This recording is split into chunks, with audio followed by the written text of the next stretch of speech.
Hello, welcome to Journey to Justice. I'm Eiko Kusasa, and today I interview Julian Aguon, a Chamoru writer, activist, attorney, and author of 3 collections of essays. Aguon teaches international law at the University of Guam and has represented Guam before the United Nations Fourth Committee and the United Nations Permanent Forum on Indigenous Issues. With the United States planning its largest military buildup on Guam, I asked Aguon about his life, the history of the island, and resistance.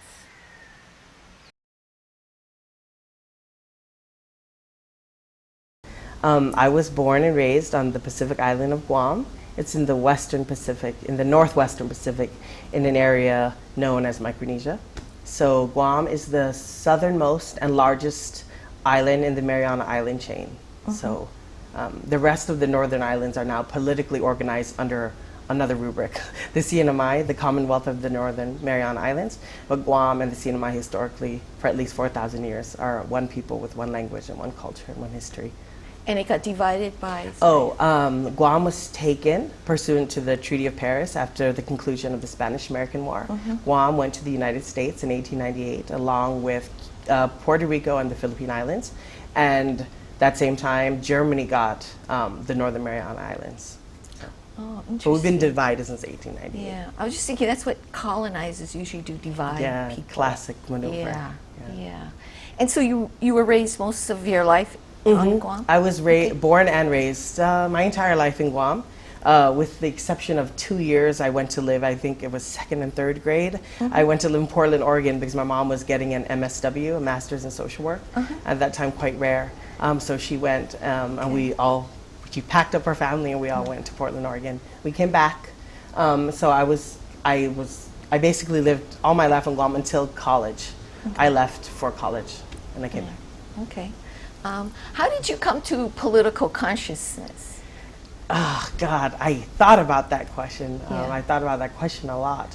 I sort of see it in different phases. I don't know. I imagined that I was politically conscious in small ways for a long time. I think because I remember little snippets of my childhood where I would see something that would excite alarm in me, and I would be very outraged at a given situation. And I remember my mom actually used to say that her favorite adjective for me was justice-minded.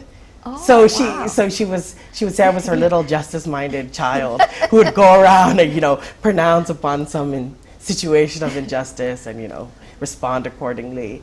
But that's neither here nor there. I really do think it was a night in my apartment when I was in college in Washington State, and I watched Whale Rider, that movie, the Maori movie. And for me, I don't know what happened. I heard about the movie. It got great reviews by certain people, and I was like, okay, I'll watch it. But that night, I was actually going to sign. I was flirting with the idea of signing these, except I was going to go to law school the first time around, because I had applied to law school like most young people do these days, right out of undergrad. So I had all of these acceptance letters, and I was looking at them, and I don't know, I was like, I wasn't really present yet. I wasn't willing to sort of really look at these forms yet. So I decided to throw in this movie, and I watched it, and I remember that night very well. I think it was as if the movie was like a mirror put up to my face, and it made me ask that sort of Lawrence of Arabia type question, who are you? It's that epic classic question that sort of every real sort of, I don't know, reflective life comes upon that question. And I was like, man, I don't really know how to describe it, but I cried watching that movie. And I remembered something else. An Aboriginal woman once said to me that she used to be part of her community and then she left for many years, and then it was her mother that called her home because she said that the whales had returned. So this friend of mine, she went home because the whales had returned, and it's not like a whale-specific situation, but of course just seeing the film, there was so much majesty in it, so much beauty. And I think beauty for me is like a lifelong thing, something that reverberates in me. And I realized, okay, I'm not going to law school right now. And so I remember ripping up the congratulations, you've been accepted, and I just tossed them. And I was like, the timing's not right. So I went back home, and I sort of did my own journey. Like I began chanting in Fino Hadza, which is, I guess you could say, the pre-contact language. Because let me explain. Yeah, Can I give you some history context? Yes, please. Guam is going on 500 years, half a millennia of uninterrupted colonization. So we were colonized first by Spain for some 300 years. So this is sort of the legacy of why, for example, many Chamorro words are also borrowed from Spanish. In many ways, my own people were sort of, even on a political, international level, we're engaged in self-determination, but on a psychic, deeper level, I think we're engaged in a much deeper project of trying to figure out how to live on something more than borrowed light. I think we do live on borrowed light in a lot of ways because we haven't generated our own things. Right. So, yeah, so Fino Hadza is the ancient language. It's a language that sort of, we intentionally removed the sort of contact words. So these are there's only a few, like 12 or 15 chants that my old chant instructor of the House of Chanting that I was a part of, Guma Paluli, now it's called Ifan Lalayan, the House of Chants. And it was like my first sort of medicinal dose of sort of a return to, I don't know, wholeness, a return to indigeneity. And for me, it was really, really, I don't know, important to be able to imagine, to say these words, to do these chants, and imagine that, the ghost can understand you. So. Wow. It's amazing. Through 500 years, those chants survive.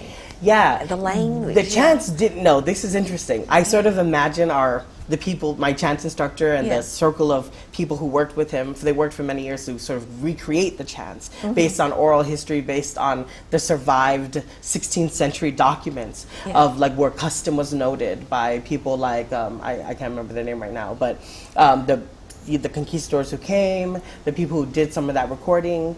And so they were reconstructed chants. So I sort of, it's a weird thing. So they're not entirely survive because Hawaiian, the colonization of the Hawaiian Islands, which is much more recent. Right. So unlike Hawaii, who Kanaka Maoli have all of their oles and their chants, and there's so much more intact in Hawaii than in Guam because the colonization has been so much longer. Right. So I sort of imagine these linguists as archaeologists, the words are bones and they've dug them up. I don't know, it's like a labor of love. But for me, as a young person who started to chant, I don't know, it was my own sort of coming back. Yeah, going home in a way. And being home, being grounded again. I don't think I was conscious of that until I got home. And when you're a young college grad and you sort of freshly sobered by the undergraduate experience and you have a critical set of skills out of feminism, womanism, race, I don't know what, just that sort of general stuff. You come home, if you're from a small Pacific island, and you sort of stumble upon this war going on.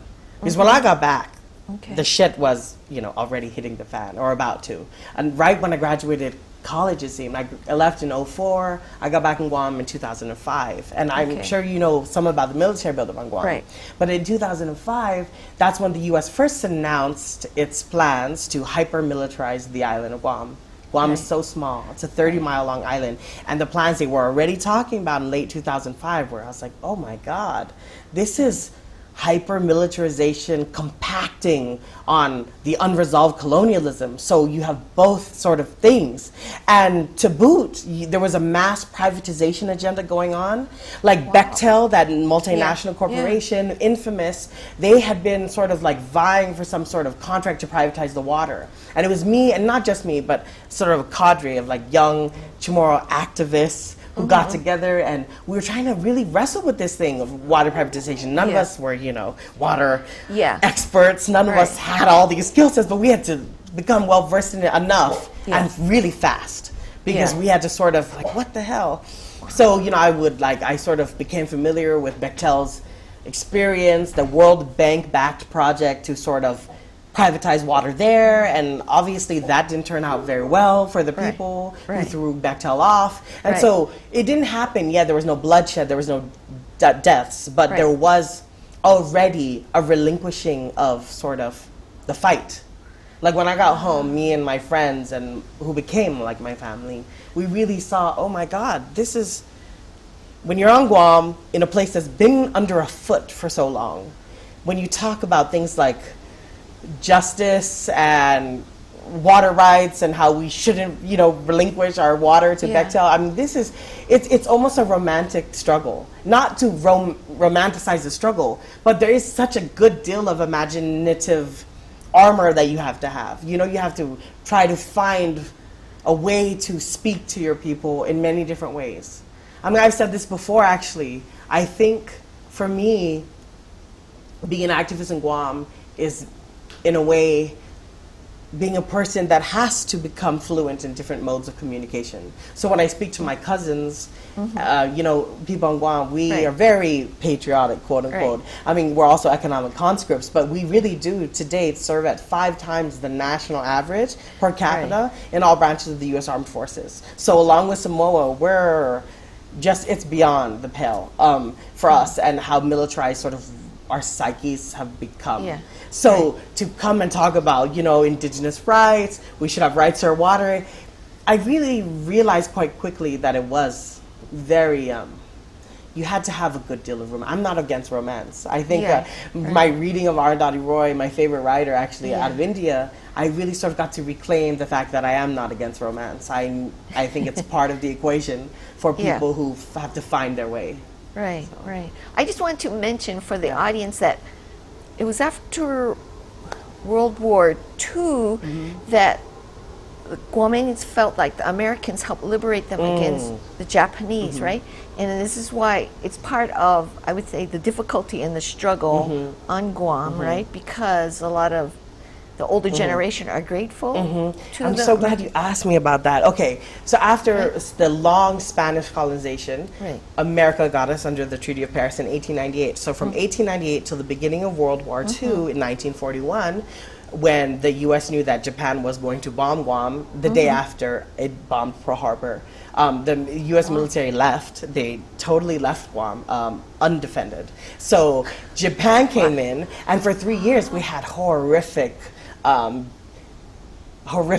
military occupation by the Japanese Imperial Army. I mean, the things that were happening, I mean, mass massacres, beheadings, everything, concentration camps. Wow. There's a lot of untold history. And this is another problem, sort of the trauma of Chamorros. We still fight, as recently as this year, we were fighting for war reparations. Because not a lot of people in the U.S. know, but America waived the war claims that we were claims for war reparations. So whereas Micronesia island countries got some $20 million in war claims against Japan for their occupation, for us, it's especially hurtful, at least for my parents' or grandparents' generation, because we were like, whoa, we were loyal Americans here, you left us, and now, right after World War II, the U.S. told Japan expressly in the treaty that it didn't have to pay war reparations for us on Guam. So I guess you see, this is a great sort of frame to understand what's happened now. In so many ways, the imaginations of Chamorro people to date are so captured, so entirely captured by sort of the idea that somehow we're part of the American polity, the idea that America is the liberator. I mean, it's an easy thing to understand in context because Japanese occupation was so horrific and so violent. So when America came back, of course, America, implicitly hoped there would be no people there because it would really like the territory, like the landmass, but not the people. And America, there's even maps showing how U.S. had designed to put us on reservation-like places in our own island. Right after World War II, everything changed. So America comes in under the guise of liberation, and every July we sort of trot out our suffering. We trot out our trauma on the streets of Hagatnya, which is our main paramount village since ancient times. And every single July 21st, not the 4th, July 21st, it's like trauma on display. It's called Liberation Day Parade. And so what you see is like all the armed forces marching down the streets of this village, and all of the local families come, and you see this, it's almost become logistically difficult for people to make the switch. The World War II switch, it's like that we're frozen in that moment. And so a lot of the older people are really having a hard time with sort of like containing all of their cognitive dissonance. Yeah. They don't know really where to put their things. It's like you should. I mean, I always. I'm a weird person. I think, I don't know, as a writer, I don't know how I think, but every time I'm like on Guam, I sort of live in my own head, as well as I live in the world, but I also live so much in my own head. Like I'll walk around my familiar homes. I'll walk around the homes of my relatives and stuff, and I just look, like every time I'm in a kitchen, I immediately start to think, God, I wonder what trauma is sort of put away in the cupboards here, like china, like saucers and cups. Because if you came to Guam and you really sort of are in Guam, you can sort of, you really do get a whiff of the fact that people haven't been able to resist in so many ways because they haven't been able to make sense of their maladies. Wow. They haven't been able to name them. They haven't been able to say, no, this was not liberation. This is colonization. Colonization and liberation do not mix. Right. I mean, you don't have to be a mathematician to understand that kind of arithmetic. Right. You know, and I don't know. So I think that's why I'm a writer, long story short. I think I write to win back a space for imagination that's sort of per se not American. You know, imagination that says, hey, we were here for 4,000 years. Our civilization, no matter if it's not a nation state, whatever, which is much younger, ours it predates global predatory capitalism. It predates America as a country. So it's sort of like unbearable to watch a country that is a child, sort of like 200 years old, for all intents and purposes, a toddler country, sort of swing its sort of proverbial dick all around the place and like make the peoples of the world and sort of convince them that all there is to the world is American empire. Yeah. So, yeah. God, I know I think I've been talking a lot. But, no, but that's I'm just great. sort of, I guess, I don't know. You know me as a writer. I mean, that's sort of really, even though I am a lawyer now and I do definitely work in law, I really, really find from my own life that law has a really subordinated place in my life. I do it all the time, but I never privilege it. I think my work as a writer is far more important because it's that thing that's when you recapture the stories and you help people sort of come back. I don't know. I view my books. I've written short books. They're you know, they're not great. They're short, but for what they're worth, they try to. Right. No, they're powerful, and I use them in my class, and it's on a level. It's like human being to human being. That's what you're reaching out to people. I'm not after some structure that doesn't have people in it. You know what I mean? So I believe, like, if you're right, whatever, as if you're sort of a person who's worth your weight, you know what I mean? Somehow you will find a way. There is some sort of obligation to bring people along with you. Right. Otherwise, what is that utopian tomorrow? I mean, if you're going to be alone and dazzlingly alone, I don't really see. Yeah. So, yeah. So what issues are you involved in at home that you connect with or that you feel is important? Well, okay, the issues is overall, okay. I think my work primarily concerns self-determination. Okay. And decolonization. And now demilitarization. I think in the case of Guam, demilitarization has been inextricably linked to self-determination and the attendant remedy of decolonization for Guam. And now that the Declaration on the Rights of Indigenous Peoples passed, it's really sort of like been a sort of, I don't know, a defibrillator. I don't know what you would call it, because it's sort of given some sort of electric, it's just sort of jolted or re-jolted like a movement that's been waning in some ways in Guam. Because, you know, okay, I should tell you this. Okay, the international community seems to be suffering from what some of my friends would like to call decolonization fatigue. Like, the UN's tired. It doesn't really know what to do with these small, because, okay, in 1945, when the World War II ended and the UN was created, there was a lot of places in the world that would be, would-be countries, right? So there are only 16 remaining non-self-governing territories, which is the UN fancier word for colonies. So there's 16 remaining colonies in the world that are recognized, right? Of course, there are nuances and complicated things outside of that list. But leaving aside those nuances, there are 16 colonies left, right? Guam is one of them.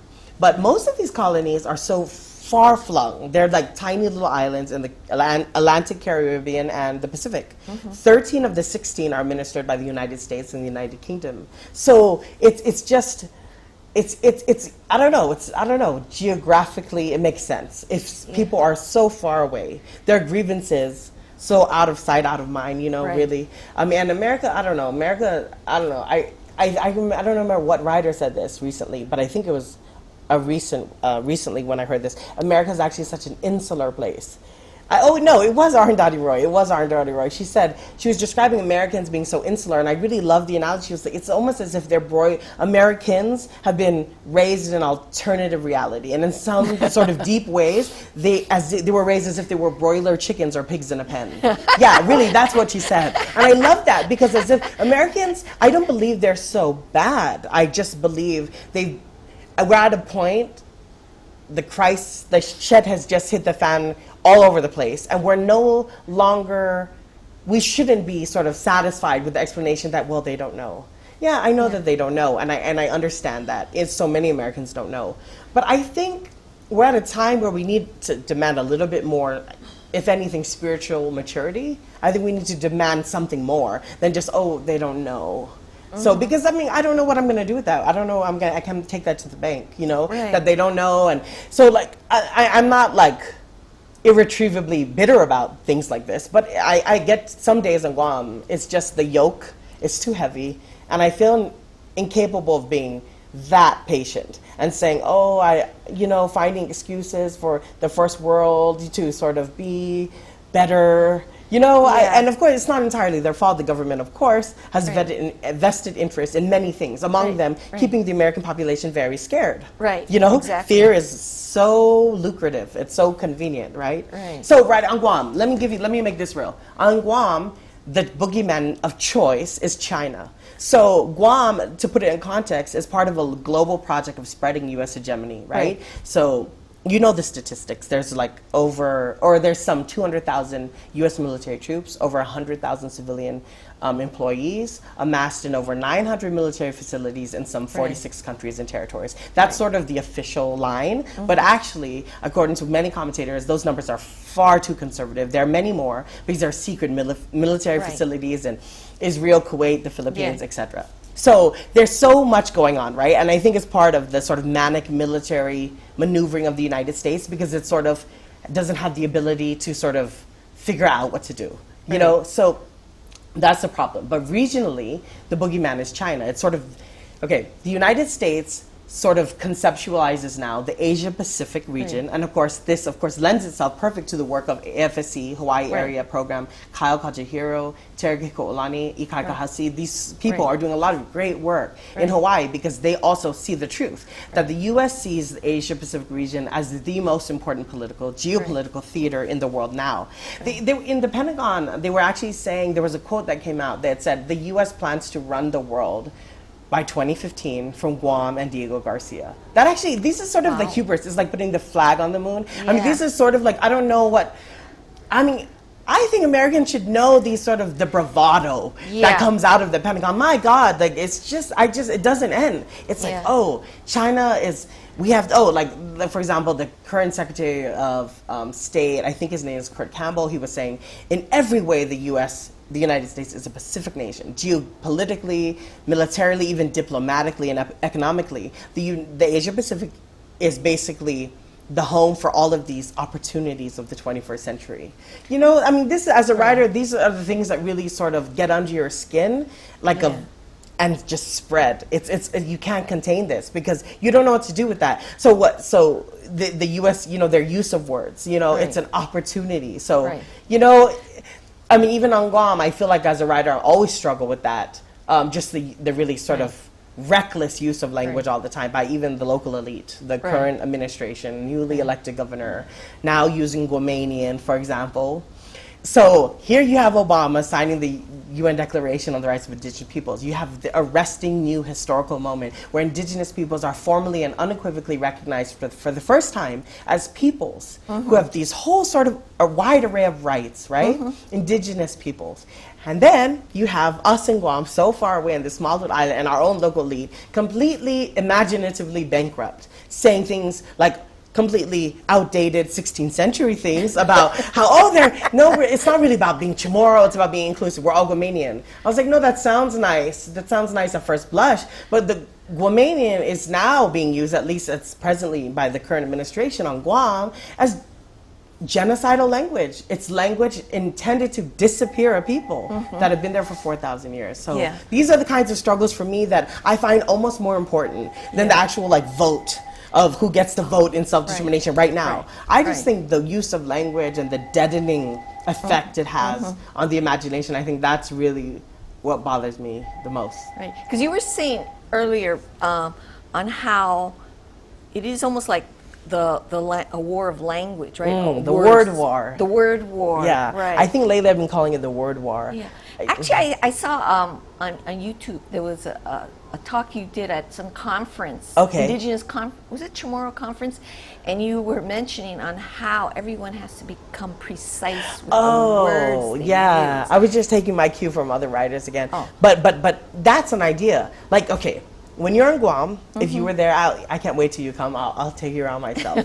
But you'll get to see the sort of circus that is sort of local government sometimes. Like the fact that we are forced into using words that just do not ring true. For example, when the buildup was first announced, the military buildup, and ever since, so we're going on 5 years, we're talking about the military buildup, everyone's saying, oh, we're gonna make this a win-win situation. Win-win. So I was like, this is just, to me, it's the epitome of the lack of precision that makes me cringe. Because I want them to define win. Because Guam has as much negotiating power with the United States as a dog does with its master.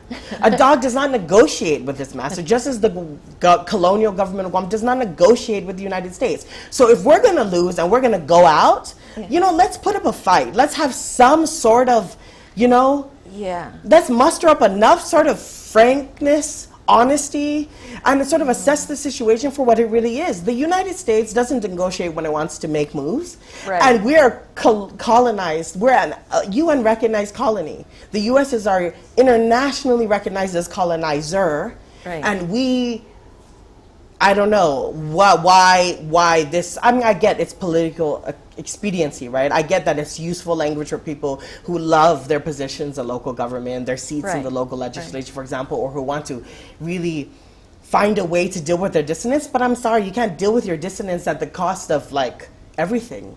I'm sorry, like let's keep it real and say this is a win-lose situation, And another thing is that if we want to go there, we should really go there. And make like Sumatran tigers and realize that sometimes, species do go out. I mean, that's something that's really interesting to me. Because there sort of seems to be a weird assumption that despite everything, although I do admit I'm lucky, I do consider my people, the Chamoros, I consider us a wildly resilient people, that we're still here after all this time. But let's not be insensitive to the fact that that's not necessarily always going to be the case. I mean, really, species do go out. I mean, I just bring up the Sumatran tiger as actually, it's probably a stupid example, but when I was reading about in 2009 about the rash of attacks by these Sumatran tigers in Sumatra, in Indonesia, I was really I was chilled. I was frozen. I really sort of stopped and tried to understand what was going on. I don't know if you know about this. I mean, maybe I'm unfairly extrapolating, but I'll take license here. Sumatran tigers were like, they were being deforced by these corporations. I think the biggest one was like Asia Paper Company. It's like APP. I can't remember the acronym. But all of these private corporations were going in, logging, deforestation, everything. So they're stripping the critical habitat that these Sumatran tigers, there's the estimates that there only are between 250 and 400 Sumatran tigers left in the world, right? So they're endangered. And so these companies, with a blank check apparently from the government, they're allowed to come in, take away the habitat, and literally they keep forcing the Sumatran tiger sort of into extinction. But the interesting thing happening is that these deaths, I mean, at least I'm getting the intuitive sense that the deaths and the killings by the tigers of humans has taken on a much more interesting level. The Sumatran tigers are not just killing human beings in these little camps. They're ferociously killing these human beings. It's sort of something on a psychic level is really happening here. Yeah. And I think we should really pay attention to it, because these Sumatran tigers seem to bring to the project of murder a whole nother a whole nother degree of intent and carnage. Yeah. They're saying, no, if we're gonna go out, we're gonna take every last human down with us. And so they're dragging these human beings, I guess, to the center of these camps and killing them in the most passionate ways. It's as if the tigers have already decided that they are gonna go out. They're not fighting for survival anymore in that sense. They're fighting for survival in a much more interesting sense. It seems as if they think that they're going to get survival by killing these people in such horrific ways that they burn themselves literally into human memory. So they will live on in the memory of human beings who can never forget what they saw. Yeah. And I don't know, perhaps it's a bit of a dramatic example, but on some days I feel quite dramatic. I feel like the sky is falling. I feel Chicken Little-y, you know, and I don't know what to do. And I guess I have a picture of the Sumatra tiger on my wall now at home, not because I'm romanticizing, but because I think it's really important to realize that it's quite possible to go out, and species do all the time, and so to put up a fight, I think. Yeah. Wow. God, I don't know. I think I went off on a tangent, but no, this is heavy. I guess. I think it's a useful example. So I think human beings I think we should look at animals a lot more to sort of get some clues about some things. So you're kind of talking in a sense where you're looking for different ways on which you guys have to resist, different levels in which to resist. I guess issues and ways to resist. Mm-hmm. Is that what you're kind of saying on the different? I mean, there's the military buildup, but there's all these other things to do with just Guam itself and the people and what to do. Yeah. Something like that. Yeah, and trying to find a way. I think this is the deep thing. Trying to find a way to do this work that doesn't really deplete all of your resources, your interior resources. For me, I mean, I don't know. That's why I'm a singer. You don't know this, but I still sing. I sing the blues and gospel and soul, and I don't know, it helps me sort of. Yeah. I don't know. We find ways to sort of go on, because if this military buildup, and this is just the latest in a long line of sort of depravity, right? Mm-hmm. But if I allow it to, or we in Guam allow it to sort of rob us of our joy, I think that's a really, really big defeat. I really think that they won a battle that is probably more important. Because I'll be damned. I'm at the point where I cannot sort of part with an ounce of my joy. Because, so I feel really sad on some days and I feel joyful. I have to find my own balance. I think we all are trying to find our own balance and not make this sort of the business of life completely glib, right? Yeah. So I think activists, or I don't know if we even use that word anymore, but I think people who are invested in making the world a better, safer, more beautiful place, I think we need to all try to really hard to find ways to sort of have balance and, And it seems to me what you're talking about, even with I don't think it's such a wild thing of the Sumatra tigers. It's like to do things, the way you're talking about how they're killing the people in the camps, even though it's like, it's the end, but it's with dignity somehow. Yeah. You know what I mean? We got to do it. Yeah, I think Americans, honestly, and this is just a recent thought I've had, I think they have a very uncomfortable relationship with violence. And I think, it gets exported to other parts of the world where, here you have people who are, waging a fight, and if they fight back, it's per se bad and immoral because it's not, it's violent. No, I think what the U.S. is doing is incredibly violent. Yeah. So I think colonization is violent, empire is violent. So people who resist and fight back against that kind of a violence should never, absolutely, unequivocally, never get equated with the violence of the state, the violence of the ultimate sort of cause of what set this whole thing in motion. I think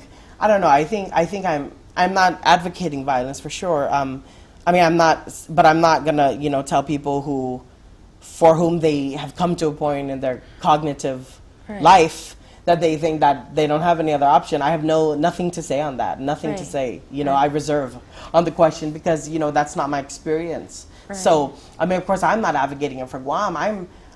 it seems like what I'm doing to myself on some days is really, really not radical at all. I'm just trying to encourage some sort of return to a healthier relationship with language, with words, so that we can not be tricked into be put, like, for example, when we in Guam, as an indigenous colonized people, the Chamoros, when we want to fight for our rights, assert our right to remain distinct, assert our right to our lands, territories, and resources, I want to be able to assert all of those rights and not for even a second let an American imagination force me into the box that I'm racist.